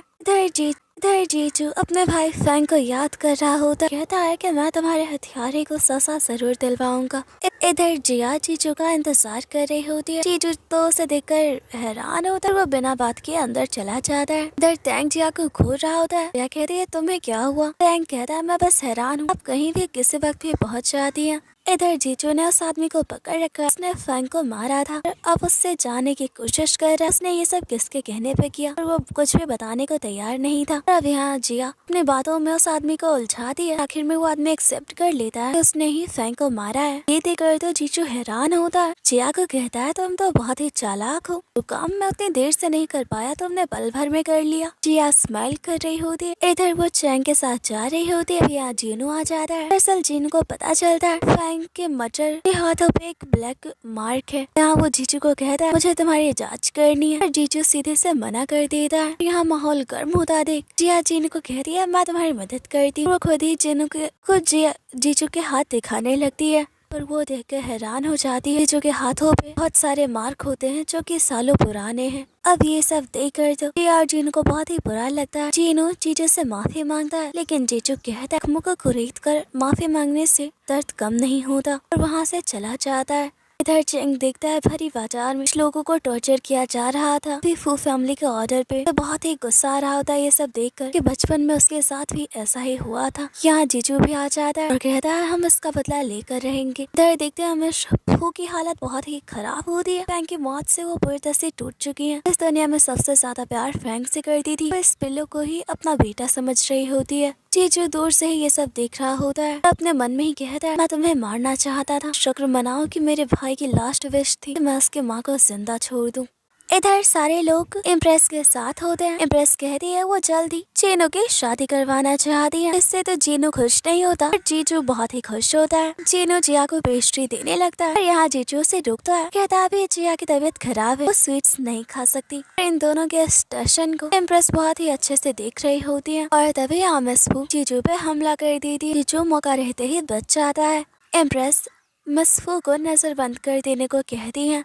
इधर ये दोनों दोस्त साथ में बैठे होते हैं। जीजू कहता है मिसफू को सजा मिल चुकी है, इसी के साथ हमारा बदला भी अब पूरा होने वाला है। चैंग कहता है तो अब तुम क्या करने वाले हो? जीजू कहता है मैंने पहले भी बताया मैं अपने आगे की लाइफ जिया के साथ हैप्पीली रहना चाहता हूँ। और यहाँ जीजू चैंग को कहता है चाहता हूँ कि तुम भी अपने फ्यूचर के बारे में सोचो, अपनी पूरी लाइफ सिर्फ बदले के लिए बर्बाद नहीं कर सकते। और इस वक्त चैंग को उसी के बारे में याद आता है, उसके बारे में सोचने लगता है। यहाँ से भी एहसास होता है वो सोची से प्यार करता है और वो अपने आगे की लाइफ उसके साथ ही रहना चाहता है। इधर सोसे सिया को कहती है मुझे सच सच बताओ, तुम्हें जीजू की रियल वाइफ प्रिंसेस लियांग हो ना? मुझे मॉम ने सब कुछ बता दी, तुम ही उनकी नीस हो। ये सुनकर सिया घबरा जाती है और अब उसे सोसी को भी बताना पड़ता है वही प्रिंसेस लियांग है। इधर जीनू परेशान होता है। इम्प्रेस उसकी शादी करवाना चाहती है, वो तो जिया को पसंद करता है। और इसी के साथ ये एपिसोड खत्म हो जाता है। शुरू करते हैं। यहाँ सोसे की नजर चैंग पे जाती है। उसे तो लगता है कि वो सपना देख रही है कि चैंग उसके सामने है। अब वो चैंग के पास जाती है। चैंग उससे हाय करता है। सोसे कहती है तुम यहाँ क्या कर रहे हो? चैंग कहता है मैं यहाँ कुछ किताबें लेने आया था। फिर सोसी देखती है चैंग के हाथों में जो किताबें हैं उसे तो वो पहले ही ले जा चुका था। और सोसी उसके पास जाके कहती है क्या तुम यहाँ मुझसे मिलने आए हो? चैंग नर्वस हो जाता है, अपनी नजरें छुपाने लगता है। सोसी कहती है मैंने तुम्हारा झूठ पकड़ लिया है। तो चैंग स्माइल करता है। इधर जिया जीजू के साथ होती है। दोनों फैंग के मर्डर को ढूंढने की कोशिश कर रहे हैं। इन्हें एक टैटू वाले इंसान की तलाश है जिसने कि फैंग को मारा है। यहाँ जीजू जिया को कहता है तो मेरी इतनी हेल्प क्यों कर रही हो? जिया स्माइल करते हुए कहती है बस ऐसे ही, और मन में कहती है क्योंकि तुमने मेरी जान बचाई है। इधर सोसी चैंग को कहती है तुम इन किताबों को लेकर जाओ। तभी यहाँ एक आदमी आता है, सिटी का बहुत ही रिच आदमी है। ये सोसी को अपनी कविता सुनाकर इम्प्रेस करने की कोशिश कर रहा था पर चैंग को ये बात बर्दाश्त नहीं होती। वो इस आदमी को कहता है तुम्हारी तबीयत तो बहुत खराब लग रही है, देखने से लगता है तुम्हारी किडनियाँ खराब हो चुकी है, तुम्हें जल्दी अपना इलाज करवाना चाहिए। ये सुनकर तो ये आदमी डर जाता है और वहाँ से निकल जाता है। और ये सब देखकर सोसी स्माइल कर रही होती। चैंग को कहती है तुमने ये सब जानबूझकर किया। इधर जिया जानबूझकर जीजू को परेशान कर रही थी। अब ये लोग उस आदमी को ढूंढ रहे हैं जिनके बॉडी पे वो टैटू है। यहाँ दाव को भी चेक किया जाता है, उसका हाथ जला होता है। यहाँ एक सैनिक को पकड़ लिया जाता है जिसके बॉडी पे वो टैटू है। दरअसल ये टैटू एक गैंग का सिंबल होता है और अब इन्हें गैंग के मेन लीडर को ढूंढना है। इधर जीजू जिया को कहता है तुम्हें मेरी बहुत ही फिक्र हो रही है, आखिर तुम मेरी वाइफ जो हो। जिया कहती है दिन में सपने मत देखो, मैं सिर्फ तुम्हारी वाइफ होने का नाटक कर रही हूँ। जीजू उसे अपने पास बुलाता है और कहता है हम इस नाटक को बंद कर दें, तुम तो मेरी रियल वाइफ बन सकती हो। ये सुनकर जिया बहुत ही नर्वस हो जाती है। उसके माथे पे हाथ रखते हुए कहते हैं तुम्हारी तबीयत खराब हो चुकी है, जाकर अपना इलाज करवाओ। फिर ये सुनकर जीजू का गुस्सा आता है और वहाँ से चला जाता है। तो अब जिया उसके पीछे आती है और कहती है आज रात मैं तुम्हारे साथ कहीं जाना चाहती हूँ। अब नाइट का सीन देखते हैं। आज एक फेस्टिवल होता है। जिया जीजू के साथ यहाँ घूम रही होती है। उसे इतना खुश देखकर जीजू भी स्माइल कर रहा होता है। इधर जीनू दूर से ही ये देख रहा होता है। इधर दूसरी तरफ सोसी चैंग के साथ होती है। यहाँ ये दोनों एक गेम खेलते रियल कपल को ढूंढने का और चैंग सोसी को ढूंढ लेता है। ये दोनों साथ में बहुत ही खुश होते हैं। इधर जिया चीनू और नैन्सी का वेट कर रही होती है। जीजू कहता है हम उनके बिना भी तो जा सकते हैं। इधर सोसी और चैंग साथ होते हैं। इधर एक बच्चे को चोट लगने वाली होती है, दाव से बचा लेता है। तभी यहाँ चैंग उस बच्चे का ट्रीटमेंट करने लगता है और वो चारों तरफ देखता है सोसी तो गायब होती है। इधर सोसी को एक आदमी ने किडनैप कर लिया होता है। सोसी से शादी करना चाहता है। सोसी बहुत ही डरी घबराई होती है। ये आदमी कुछ करता है उससे पहले ही चैंग पहुँच जाता है और इस आदमी को मार देता है। सोसी कहती है इससे क्या हुआ? चैंग कहता है अब वो मर चुका है, तुम ठीक तो हो? सोसी रोते हुए उसे हग कर लेती है और कहती है अगर तुम नहीं आते तो आज मैं। चैंग कहता है तुम्हें कुछ नहीं होगा, मैं तुम्हारे साथ हूँ। सोसी की तरफ अपना हाथ बढ़ाता है पर रुक जाता है। सोसी कहती है मैं जानती हूँ तुम भी मुझे पसंद करते हो, लेकिन चैंग कहता है प्रिंसेस आपको ऐसा नहीं कहना चाहिए। आप और मैं बहुत ही अलग हैं, हमारा एक होना नामुमकिन है। सोसी कहती है मुझे फर्क नहीं पड़ता, मैं एक प्रिंसेस की लाइफ नहीं जीना चाहती बल्कि तुम्हारे साथ रहना चाहती हूँ। पर फिर भी चैंग कोई जवाब नहीं देता और वो यहाँ से जाने लगता है। यहाँ सोसी अपने पैरों में चोट लगने का नाटक करने लगती है। चैंग भागते हुए उसके पास आता है, कहता है क्या हुआ तुम्हें? सोसी उसे जोर से हक कर लेती है। सोसी कहती है तुम्हारी बातों से मेरे दिल को चोट पहुँची है, इसका इलाज सिर्फ तुम ही हो। चैंग स्माइल करता है और वो भी सोसी को हक कर लेता है। ये दोनों ही बहुत ही खुश होते हैं, यानी कि एक दूसरे के प्यार को इन्होंने एक्सेप्ट कर लिया है। इधर सोसी और चैंग को ऐसे देखकर तो ये दोनों भाई गुस्सा हो जाते हैं। जीजू जल्दी से सोसी को अपनी तरफ करने लगता है। चैंग उसका हाथ पकड़ के रोक देता है और अब यहाँ सोसी अपने दोनों भाइयों को बताती है कि वो चैंग से प्यार करती है। चैंग भी कहता है कि वो सोसी को पसंद करता है। इधर नेक्स्ट डे सुजी और चैंग जीजू को बताते हैं कि वो दोनों शादी करना चाहते हैं और जीजू सोसी को कहता है मुझे ये रिश्ता मंजूर नहीं है। इससे तो चैंग भी हैरान होता है। सोसी कहती है भाई कुछ भी हो जाए मैं चैंग से ही शादी करूंगी। यहाँ चैंग भी कहता है कि मैं सोसी का अच्छे से ख्याल रखूंगा, लेकिन जीजू कहता है तुम जानते हो तुम्हारे रिश्ते का अंत कैसा होने वाला है, तो मेरी बहन का दिल मत दुखाओ। तभी यहाँ जिया जाती है। जीजू को कहती है अगर क्यों तुम उन दोनों के रिश्तों को तोड़ना चाहते हो, उनके रास्ते का कांटा क्यों बन रहे हो? जीजू कहता है ठीक है, मैं उन दोनों पे ध्यान नहीं देता, मैं हमारे बारे में सोचता हूँ। जब तक तुम मेरे साथ मेरे पैलेस में रहोगी मैं उन दोनों को बिल्कुल तकलीफ नहीं पहुंचाऊंगा। अब जिया को मजबूरन जीजू के पैलेस में आना पड़ता है और अब यहाँ तो उसे एक अलग सा ही शौक लगता है, क्योंकि जीजू तो पहले से ही जानता है कि वो उसकी रियल वाइफ प्रिंसेस लियांग है। जिया कहती है तुम पहले से जानते थे तो नाटक क्यों कर रहे थे? जीजू कहता है आज से तुम ऑफिशियली मेरी वाइफ हो, मैं तुमसे शाम को मिलूंगा। अब इस पैलेस को संभालने की जिम्मेदारी तुम्हारी है। इधर जिया अकेली बैठी होती है। वो जीजू के बारे में सोच रही होती है। उसके दिल में अब जीजू के लिए फीलिंग्स आने लगी है और वो जीजू को पसंद करने लगी है। वो खुद से ही कहती है कि उसके नॉवल का विलन तो रियलिटी में हीरो है, बहुत ही काइंड हार्टेड और जेंटल है। और उसकी ये बातें पीछे से जीजू सुन भी लेता है। कहता है तुम यहाँ अकेली क्या बड़बड़ा रही हो? जीजू जिया को अपने साथ वोट राइड पे लाया होता है और यहाँ वो जिया को अपनी फीलिंग्स कन्फेस करता है। जिया को कहता है क्या तुम्हारे दिल में मेरे लिए थोड़ी सी भी जगह है? ये सुनकर तो जिया काफी खुश हो जाती है। वो बहुत ही नर्वस होती है और इसका जवाब देने वाली होती है। तब यहाँ फायरवर्क्स स्टार्ट हो जाता है और ये दोनों फायरवर्क्स देखने लगते हैं। ये दोनों साथ में बहुत ही खुश होते हैं। दूर से ही चीनू ये सब देख रहा होता है। ये दोनों साथ में बहुत ही खुश होते हैं। अब ये दोनों वापस आ रहे होते हैं। चीनू बहुत ही नर्वस होता है, बहुत हिम्मत जुटाकर यहाँ धीरे से जिया का हाथ पकड़ता है। जिया की भी हार्ट बीट बढ़ रही होती है। वो तो बहुत ही खुश होती है और तभी यहाँ पर एक छोटा सा बच्चा जीजू को फादर कहते हुए हग कर लेता है। ये देखकर तो जिया शॉक हो जाती है। उस बच्चे को जीजू से दूर कर लेती है। कहती है ये सिर्फ मेरा हस्बैंड है। जिया उस बच्चे को दूर हटाने लगती है पर जीजू कहता है कद्दू तुम यहाँ क्या कर रहे हो? ये देखकर तो जिया शॉक होती है और यहाँ पता चलता है कि ये बच्चा जीजू का बेटा है। यहाँ तो जिया को नींद ही नहीं आ रही होती है। अपना सारा गुस्सा जीजू पे निकाल रही होती है। कह रही होती है कि जीजू बहुत ही बुरा है, आज उसने मुझे अपने दिल की बात बताई। अब मुझे पता चल रहा है कि उसका ऑलरेडी एक बेटा है, ना जाने कितने लड़कियों के साथ उसका अफेयर होगा। इधर कद्दू सोया होता है, बार बार फादर कह रहा होता है। जीजू उसके पास आकर बैठ जाता है और यहाँ चैंग को कहता है इसके बारे में पैलेस में किसी को कुछ भी खबर नहीं होना चाहिए। इधर नैन्सी अपने फादर के साथ होती है। दरअसल इम्प्रेस नैन्सी और जीनू की शादी करवाना चाहती है, पर नैन्सी कहती है वो ये शादी नहीं कर सकती क्योंकि क्राउन प्रिंसेस से पसंद नहीं करते। तभी यहाँ जीनू आ जाता है, कहता है कि वो नैन्सी से शादी करने के लिए तैयार है। इससे तो इम्प्रेस बहुत ही खुश हो जाती है। इधर जिया सोई होती है, तभी यहाँ कद्दू पहुँच जाता है। जिया के ऊपर एलर्जी पाउडर डाल देता है। जिया तो कुछ समझ ही नहीं पाती। यहाँ कद्दू जिया को चिढ़ाता है, कहता है मेरे फादर मेरी मदर को बिलोंग करते हैं तो उनसे दूर रहना, और वहाँ से भाग जाता है। जिया कहती है शरारती बच्चे, मैं तुम्हें छोड़ूंगी नहीं।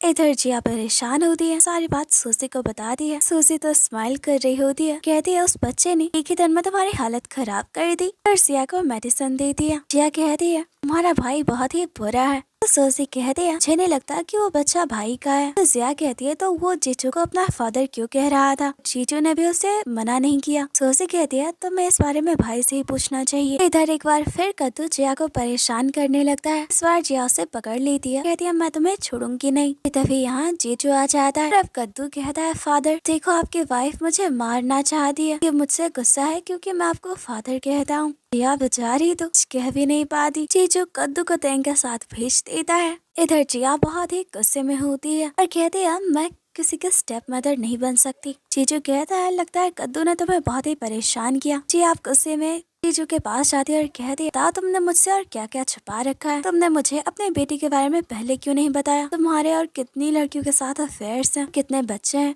जीजू कहता है ज्यादा नहीं, बस मेरे कुछ 200 बच्चे हैं। ये सुनकर तो जिया को और भी शौक लगता है, कहती है मजाक करना बंद करो। जीजू जिया को अपने करीब करता है और कहता है मैं सिर्फ तुम्हारे साथ अपना बेबी चाहता हूँ। जिया कहती है चुप हो जाओ, मैं तुम्हारे बातों में नहीं फंसने वाली, मुझे सच बताओ कद्दू की मॉम कौन है, क्या वो तुम्हारा फर्स्ट लव है। जीजू कहता है मेरा फर्स्ट लव सिर्फ तुम हो। ये सुनकर जिया खुश होती है, पर अब कहती है अपने बातों में मुझे फंसाओ मत, सच बताओ वरना मैं पागल हो जाऊंगी। तुम जानते हो ये सब मेरे लिए कितना अनकंफर्टेबल है। लेकिन जीजू कहता है कद्दू बहुत ही शरारती है, उसे अच्छे से संभालना, और वहाँ से चला जाता है। एक के साथ ये एपिसोड खत्म हो जाता है। इसके नेक्स्ट एपिसोड को देखने के लिए हमारे चैनल को सब्सक्राइब कर लें और वीडियो को लाइक करना ना भूलें। Thanks for watching. मिलता है नेक्स्ट वीडियो में। इसके आने वाले एपिसोड और भी ज्यादा इंटरेस्टिंग होने वाले हैं।